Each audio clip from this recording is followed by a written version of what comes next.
I lost my mom in August, and I'm not a mom, so deep compassion and love for those of you who experienced this day a little differently. Excuse me, I promised I wouldn't do that. Sorry. Can't help it. My name is Amber Davidson. I am a prayer practitioner here, and we're just really glad that you came and joined us tonight for this celebration of many things. I want to acknowledge that this service is being held on the traditional and ancestral homelands of the Arapaho, Ute, and Cheyenne peoples. We know that this land is theirs, and we offer our respect and gratitude for their continued kinship with this place. Our philosophy, science of mind, is the wisdom that is found in all faiths, recognizing that each path leads to the same universal truth of oneness, of interconnectedness, and of love. I will be your prayer partner today, and I will be over here after service for one-on-one prayer. Please come and talk to me and have a prayer. Have a sometimes called 1-minute miracle, although it seems very weird when I say that and I'm the one who's going to be the prayer partner, so just ignore that. Let's say our mission and our vision together. First, our mission. We are an inclusive community inspiring personal growth, spiritual practice, and a positive way of life. And our vision? To support humanity's spiritual growth, creating a world that works for all. And do we have youth? We do. Let's invite Mark.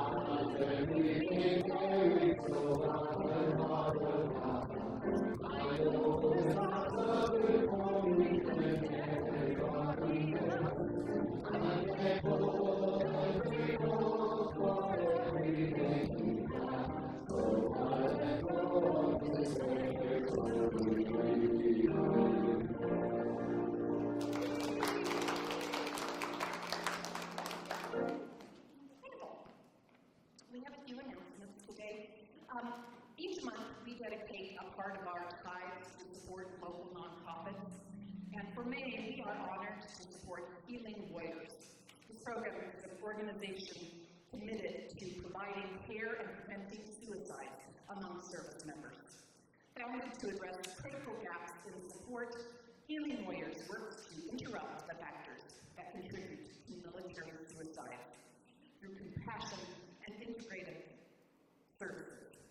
Together we help bring healing, hope, and connection to those who have served. Our annual meeting is coming up, and we invite all of you to come.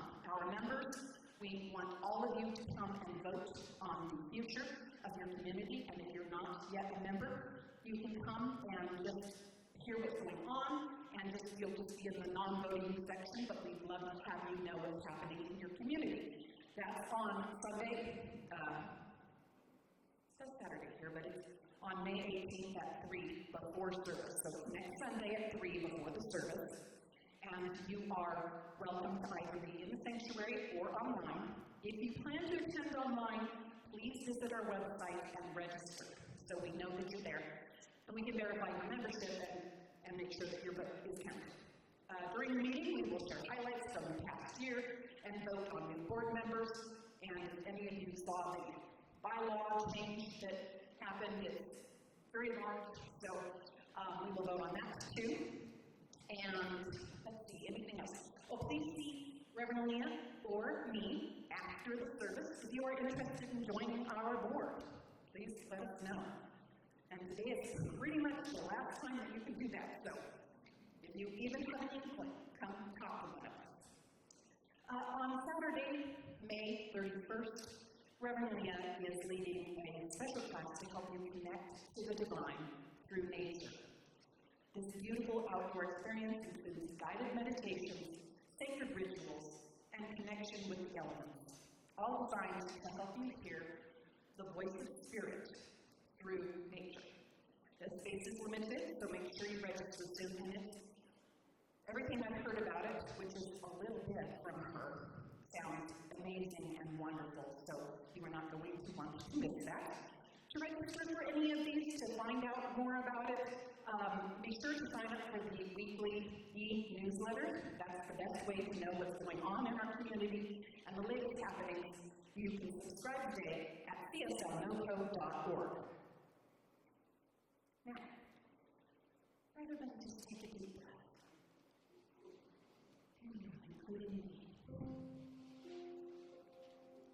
as you're breathing in and out, say to yourself, centered in love, I choose peace. And you inhale, centered in love, I choose peace. And you exhale, centered in love, I choose peace. Just going to take a handful of breaths.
Vibration to get to Him. We bring ourselves present in this moment. And recognize that in this moment, we are one with the divine. We are one with each other. And the good of Spirit moves in this place. Moves in these people, expresses as each and every one of us. We are a blessed community, a people that care deeply for each other, and that love is ours, that love is powerful. We know that tonight, this is a perfect place for you to be. This is the place that you made, and it brings no thanks to it. You are here surrounded by love. And that love moves all of us to understand the Spirit of who to do. Thank you, thanks. Gratitude has such a wonderful, energetic feeling. Gratitude for all the love that exists. Gratitude for blessings. Gratitude for our community. Gratitude for all there is.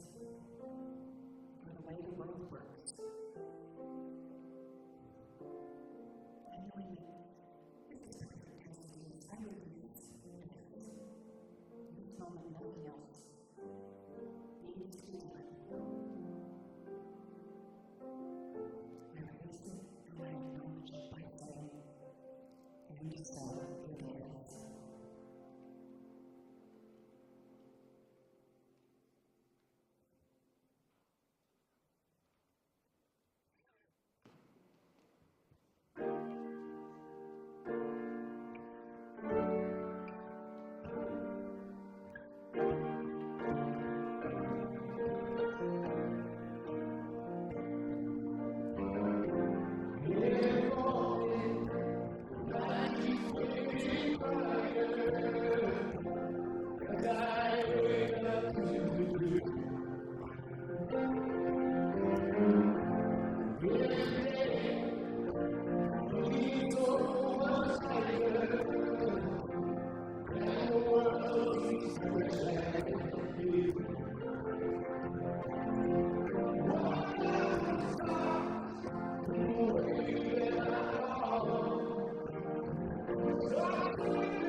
everyone. Happy Mother's Day. And, I'm not a mom, but I have a cat. So happy Cat Mom Day, happy Dog Mom Day, Bird Day, I don't know, whatever your pets are. I have little squirrels a squirrel that I call Mama, who visits me, and I feed her little almonds. And then I have little birds. I throw bird seed every day for them. So I'm a mom to all these animals as well. So we acknowledge those kinds of moms as well. So today I'm talking about spiritual boundaries. I love this topic. We all know what it's like to set boundaries in our life. Yeah, it's a skill that we learn over time, and some of us are really good at it, and some not so much, or I shouldn't say it that way. I should say we're learning to become better at setting boundaries in our life, yes? Yeah, so but today I'm talking about a little different spiritual boundaries.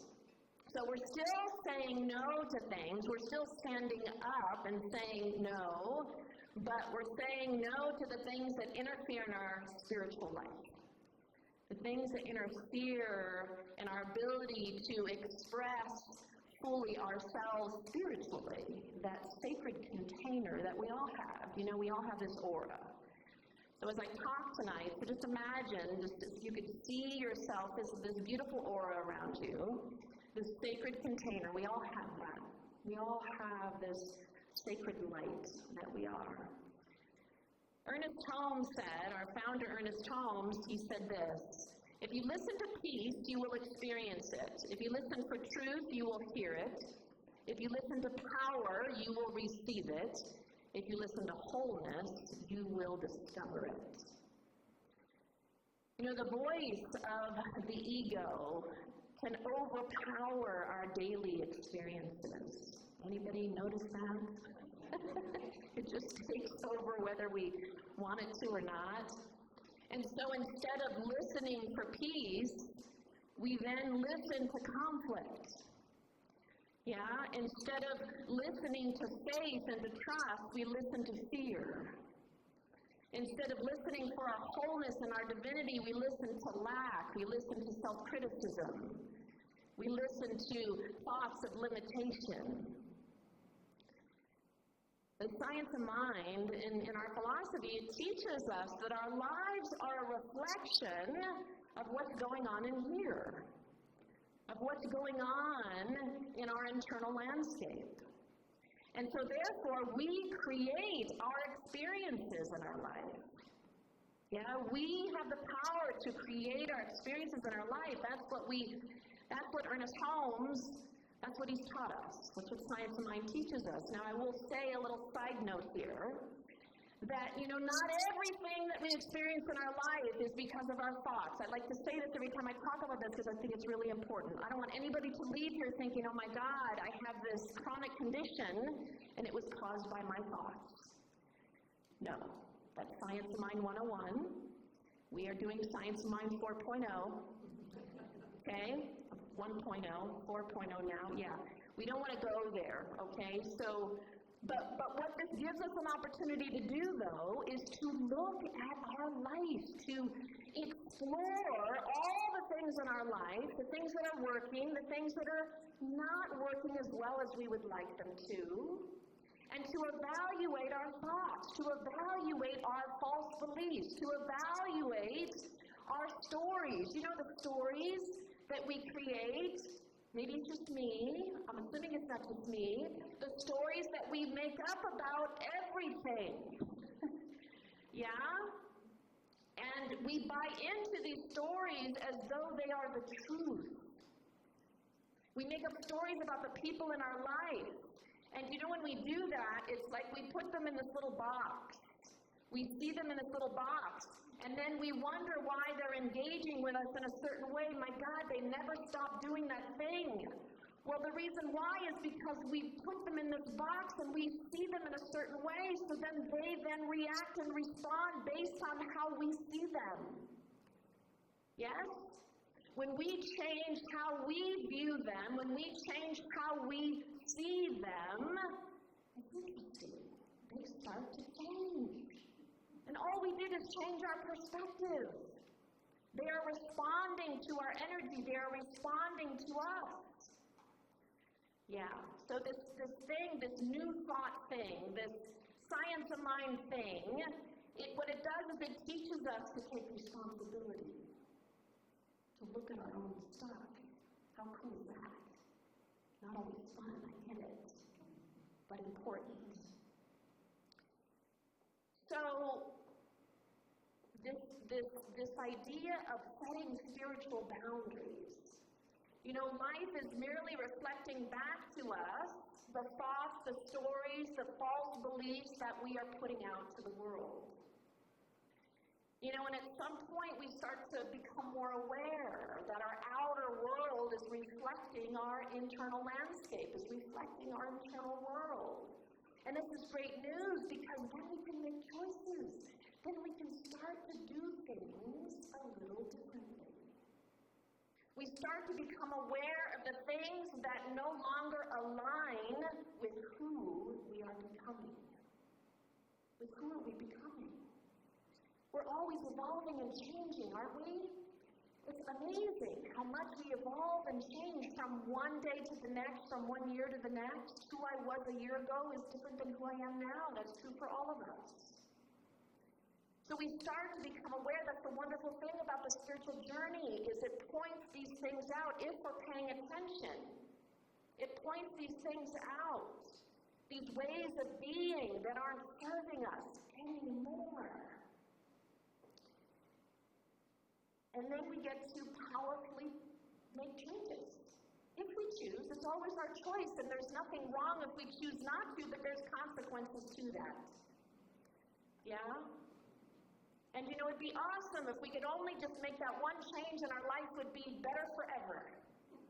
Wouldn't that be amazing? If we could just do it one time and never have to do it again. Oh my God, that would be incredible. But it doesn't quite work that way. Yeah. So we're traveling through our life, we're going through our life, and then at some point we decide no more. I am no longer going to allow these negative thoughts. I'm no longer going to allow these stories. I'm no longer going to allow these false beliefs to interfere in my life. How many of you have gotten to a place in your life where you're like, no more, that's it, I'm done? Yeah.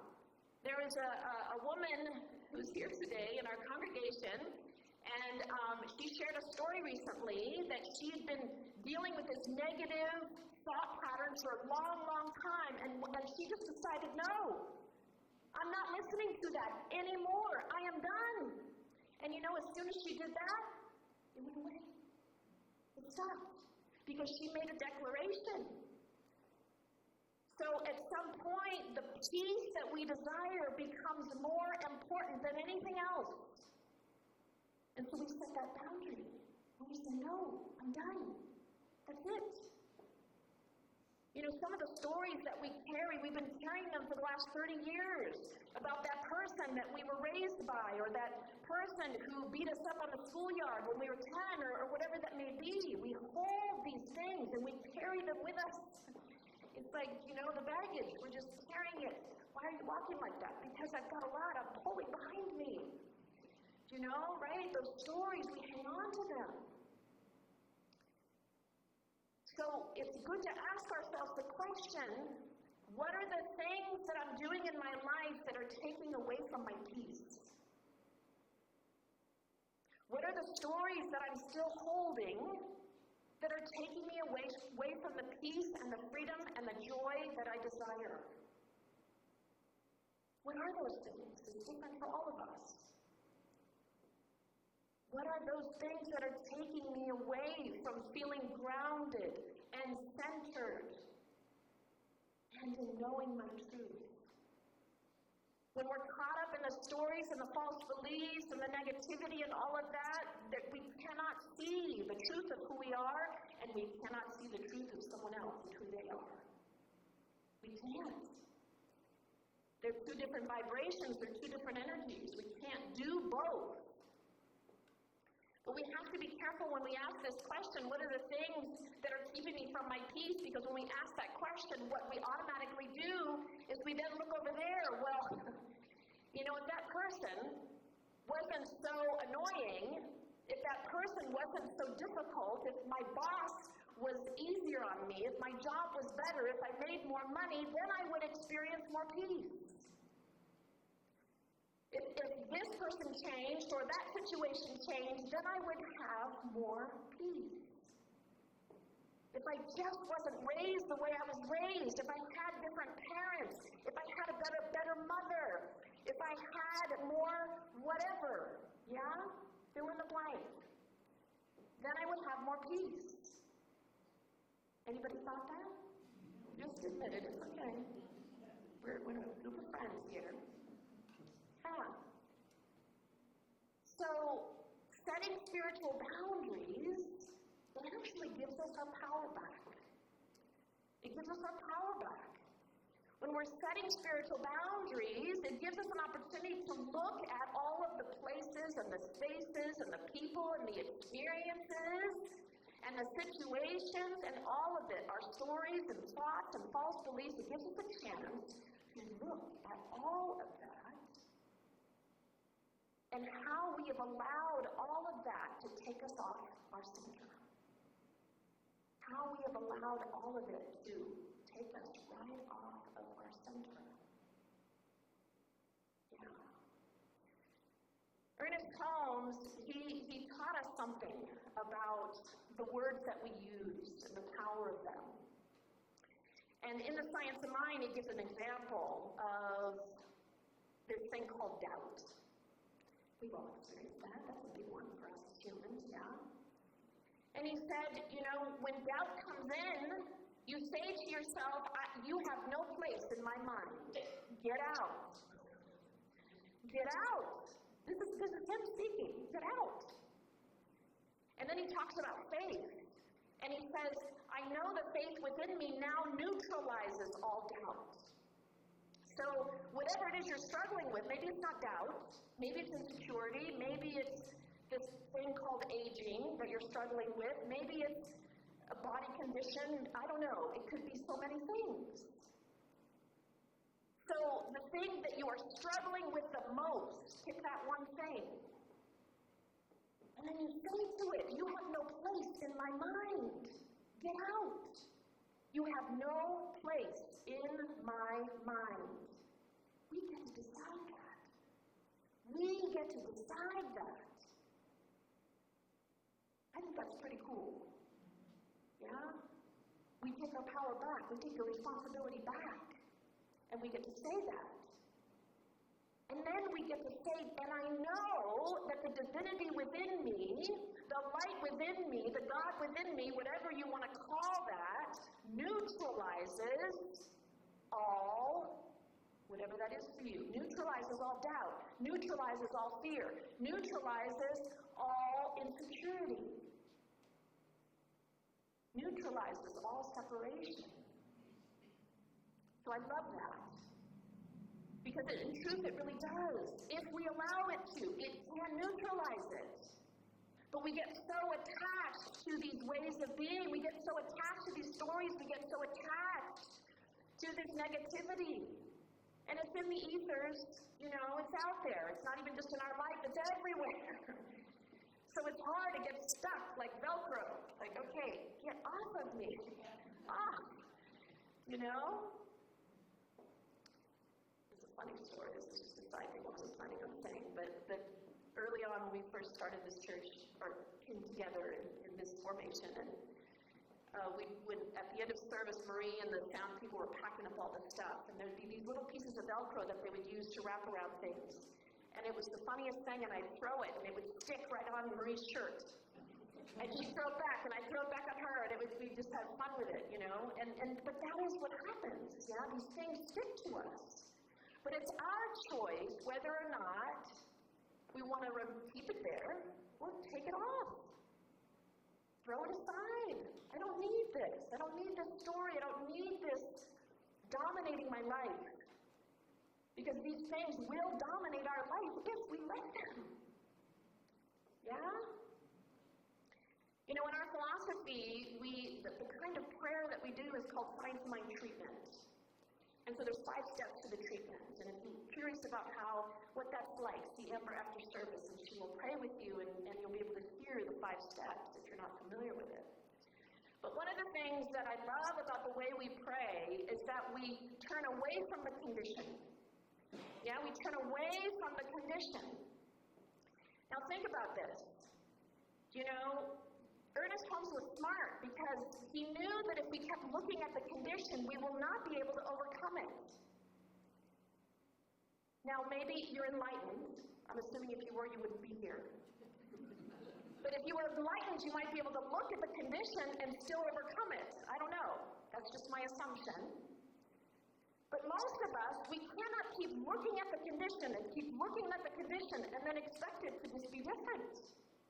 Whatever that condition is, whether it's related to your health or relationships or finances or, relationship challenges, we keep looking at it.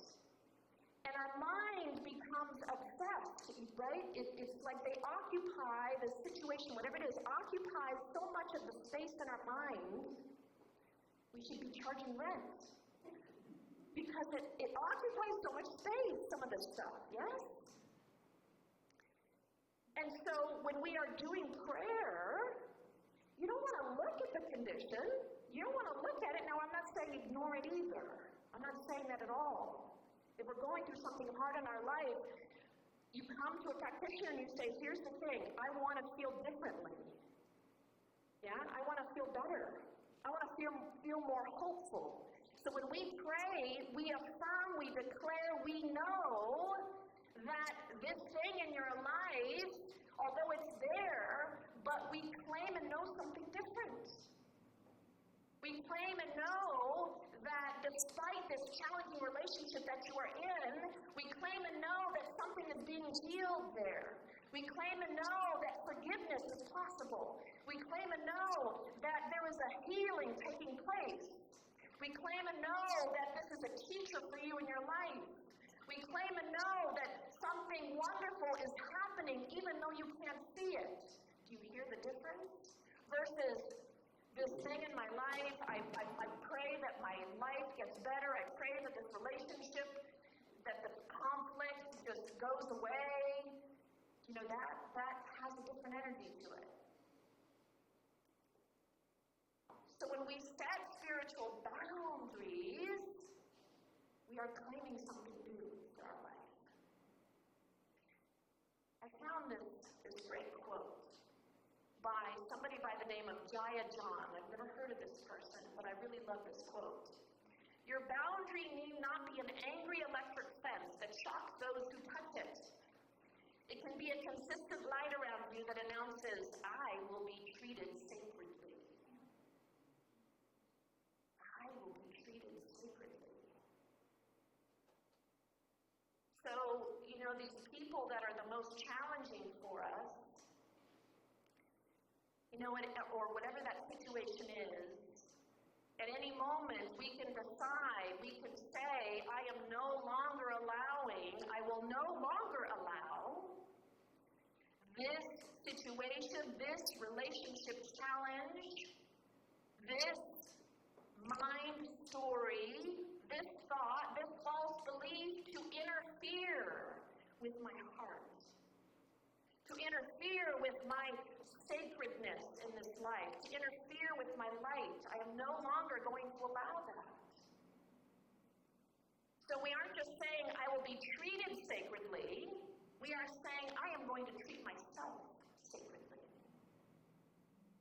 I will honor myself and my life, starting now. I will not allow anything to interfere with my happiness and with my joy, with my peace. Years ago, this wonderful woman, Araya Mountain Dreamer, wrote a beautiful poem called The Invitation. And it was a book, it was put into a book, and one of my favorite poems. This is an excerpt from it. I want to know if you can disappoint another to be true to yourself. If you can bear the accusation of betrayal and not betray your own soul. Whoa. Take that in, really. This one prompted me to end a marriage. This is big. This one sentence has always stood out for me because it supported me in making hard decisions that were for my highest and greatest good. Setting boundaries is difficult for us because we don't like the conflict, we don't want to disappoint people, so we don't set them. We don't say no. But sometimes as we grow spiritually, it is necessary to cut certain things out of our life. And sometimes that means people. Sometimes it means people. Sometimes it means changing an unhealthy dynamic that we are engaged in and saying no more. I'm not willing to engage in this unhealthy dynamic with you. I love you, but this isn't working. So it takes courage, doesn't it? It takes courage to do this earthly walk. Yeah? So it's saying no to the things that don't support our light. Taking the time that we need to be alone sometimes. Taking the time we need to be alone from the chaos and the noise of the world and the demands of the people in our life. They mean well, but my cat, God bless him, Charlie, oh, I love him dearly, but man, he drives me crazy. He is pretty high maintenance, just say that. The mind is a double-edged sword. The mind will do whatever it can to pull us right off of our center. It will pull us right out of that space. But the mind can also be used to return us back to our center.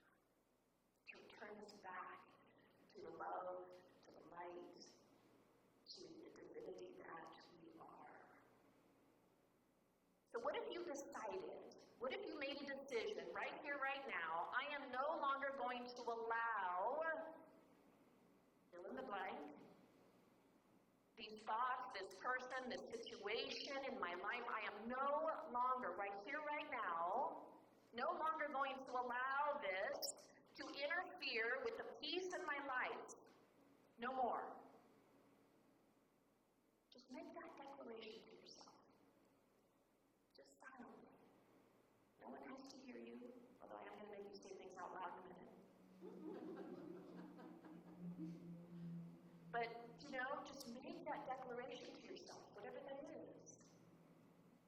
once we have made that declaration, once we've done that, we have set a boundary. We have said, no, I'm not doing this anymore.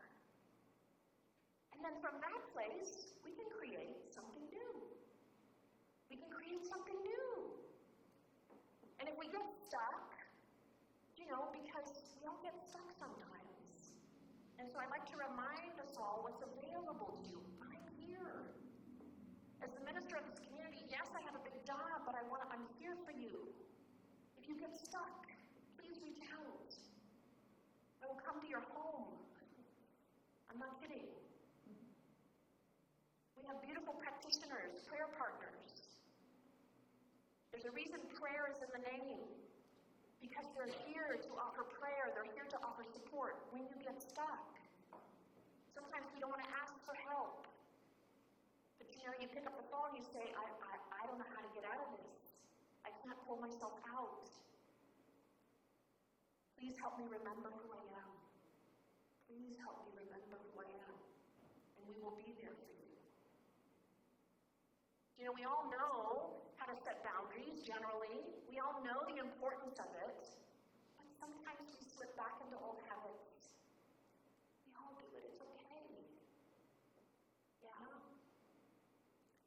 We just need a little help in getting there. And this is why spiritual community is so important. This is why it's so important, because there are times when we just can't see straight, when we've just lost our way. It happens to all of us. So we come here to help each other remember and to lift each other up. Setting boundaries, whether spiritual or otherwise, is about taking care of ourselves. Protecting our most precious, most wonderful self. You may love your partner, you may adore your children and your grandchildren, you may love your cat, Charlie. But my goodness, we all need time alone, do we not? We all need time to recharge, to do something just for us, not for our pets, not for our children, our grandchildren, not for our jobs, not for our friends, just for you and your soul, just for you and your God, whatever you want to call that. Our boundaries need to include space for ourselves. I had a prayer partner once who called her sacred space for time alone monk time. And she put it in her calendar. And her family knew when it was monk time, and they knew to not talk to her and to leave her be. It was awesome. And she did that, and she was so committed to that so that she could be a better mom, so that she could be a better grandmother, so that she could be a better wife. I love this quote. I don't know who said it. Sacred living begins when we recognize our needs as holy and our space as a temple for the divine. Our needs are holy. We are holy. Our light is needed in this world. And our presence is needed in this world.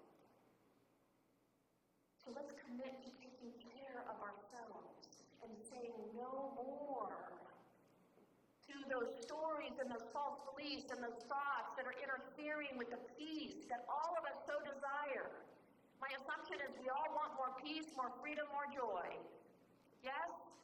Yes. We all want that. Okay, Marie wants it in the back. Very good. Yeah. So let's get excited about that. And let's consciously choose to do something different. All right, so I'm going to close us out in prayer. Practitioner, please stand in high consciousness. And everybody just place your hands over your heart. And just take a deep breath. Breathing in and breathing out. Just letting it all go. Breathing out the those aspects of yourself, breathing out those stories, breathing out those false beliefs, those thoughts, the ones that you know in your heart are no longer serving you. And so I am just knowing that right here, right now, that as we come together, whether we are here in person or online or at some point in the future who hears this, I am knowing, I am declaring that we are experiencing more peace, more joy, more freedom in our life as we let go of that which no longer serves us. That we are making choices in our life, saying no more to those thoughts, no more to those stories, those false beliefs. That we are all choosing to see our life in a new way. We're choosing to engage with people in a new way. We are choosing to engage with ourselves in a new way. For as we set these boundaries, it is such a loving thing that we do for ourselves and for our lives. In a sense, we are saying, I love you. I love you, sacred one, dear one. We say that to ourselves. What a loving thing it is to do, to set these boundaries, these spiritual boundaries.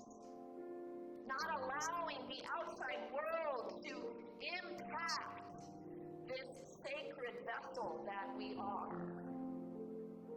And yes, there are times when we will forget, there are times when we will slip back into old patterns, and we forgive ourselves.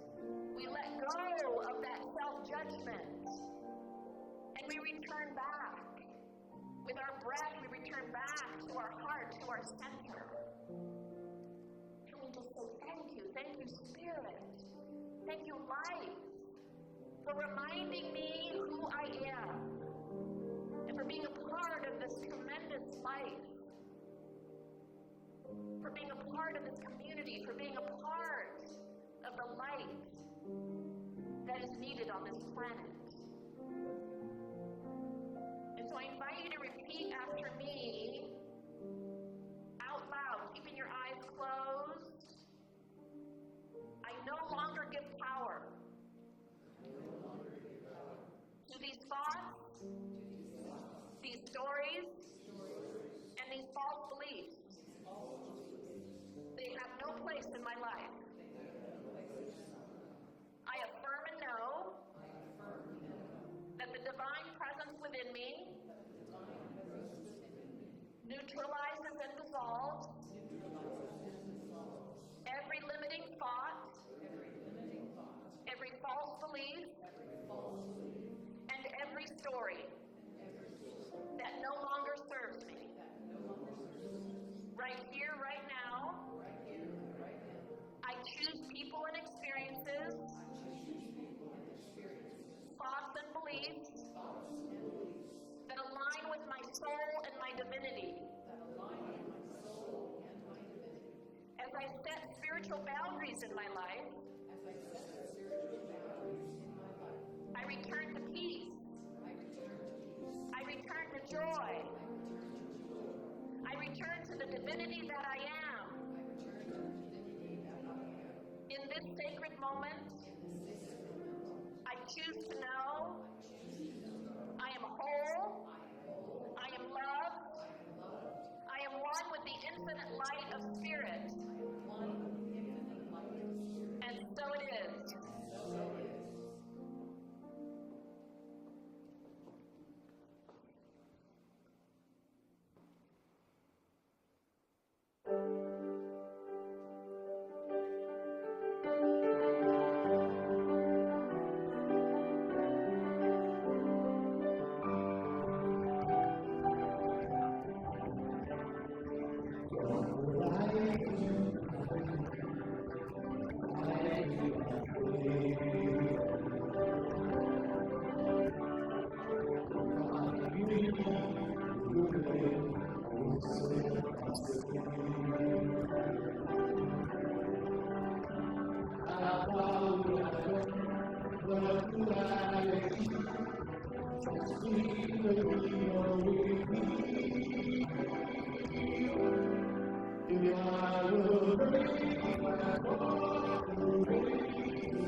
Thank you. How about one more round of applause?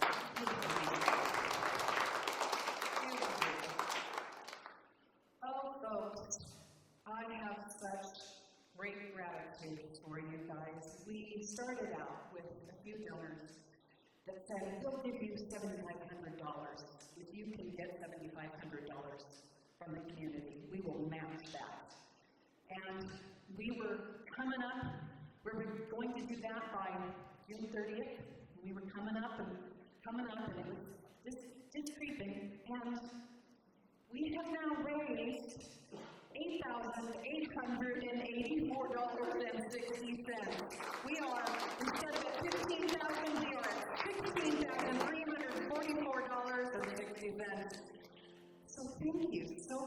for this demonstration of the importance of this community to you.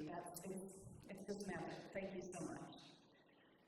As we move into our offering today, let's take a moment to feel the gratitude for all of the blessings in our lives and for the spiritual nourishment that we have received today.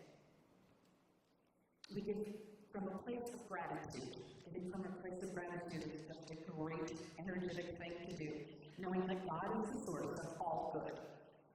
You'll see ways to give on the screen, online, or text, or by mail. Thank you so much for your giving. Please place your gift over your heart or your hands over your heart if you've already given automatically. And join me in saying our offering affirmation together. Money is God's love and expression. Since it is never withheld from me, I choose to give freely of all that comes to me from the one infinite source. This time you know myself, you just bring satisfaction all the time. And I'm feeling myself, just make your day, Saturday, oh, let it go, and it's done.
Either in person or online, we welcome you to our spiritual family.